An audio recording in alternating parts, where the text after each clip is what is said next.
Good morning सबैजनालाई नमस्ते। अहिले यहाँ दुबईमा तपाईँको इरानले बम ब्लास्ट गरिदियो करिब तपाईँको बेलुकाको करिब 2:46 त्यसपछि हाम्रो यो साइटमा हिजो राति बम ब्लास्ट भएको कारणले गर्दाखेरि ड्युटी चाहिँ नचलेको कारणले गर्दाखेरि रुम जाँदै हो, सबैजना रुम जाँदै हो।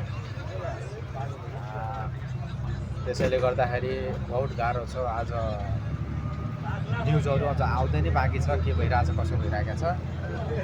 जति पनि अब नेपाली दाजुभाइ दिदीबहिनी हुनुहुन्छ भनेपछि अलिक सेफ तरिकाले बस्नु होला। साइट आज दुबई एरिया पुरै बन्द करिब हुन्छ होला जस्तो लागिरहेछ। यो हाम्रो साइट त पुरै बन्द भइसक्यो। अब फेरि पनि जति पनि हुनुहुन्छ यहाँ एउटा बङ्गाली हो, अब वो पनि अब आज क्या भाई आज छुट्टी है? आज छुट्टी है। क्यों छुट्टी होगा यार, थोड़ा बोलते हो? और छुट्टी है तो साइड में जावेद अली बम करेगा तो दुबई गवर्नमेंट को बम करेगा। गवर्नमेंट छुट्टी किया है, सही है, गवर्नमेंट छुट्टी किया। बडा मुस्किलले बच्यो हामी। त्यस कारणले गर्दा ठिक छ, जति जहाँ हुनुहुन्छ त्यही बहुत दुःखको खबर सुन्दाखेरि मैले पनि बहुत दुःख गऱ्यो। ठिक छ, केही छैन। न्युजहरू कति आउँदैछन् म तपाईँहरूको अगाडि अपडेट गर्दै गरौँ होला। जति पनि नेपाली जातिहरू हुनुहुन्छ उहाँहरू सेफ जुन तरिका रहनु होला। Okay by.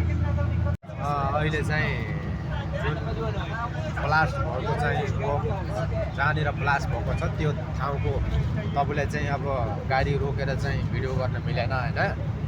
त्यसैले गर्दा तारेबाट चाहिँ भिडियो बनाइदिएको छु, हेर्नु होला। अलि राम्रो सेफ आएको छैन, क्यामेरा अलिकति नमिलेर।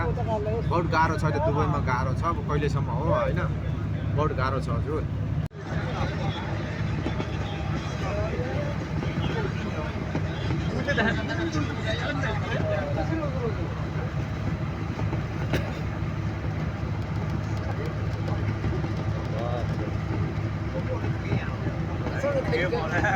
यहीँनिर हानिदिएको देख्नुभयो, यो दुबई बम पुरा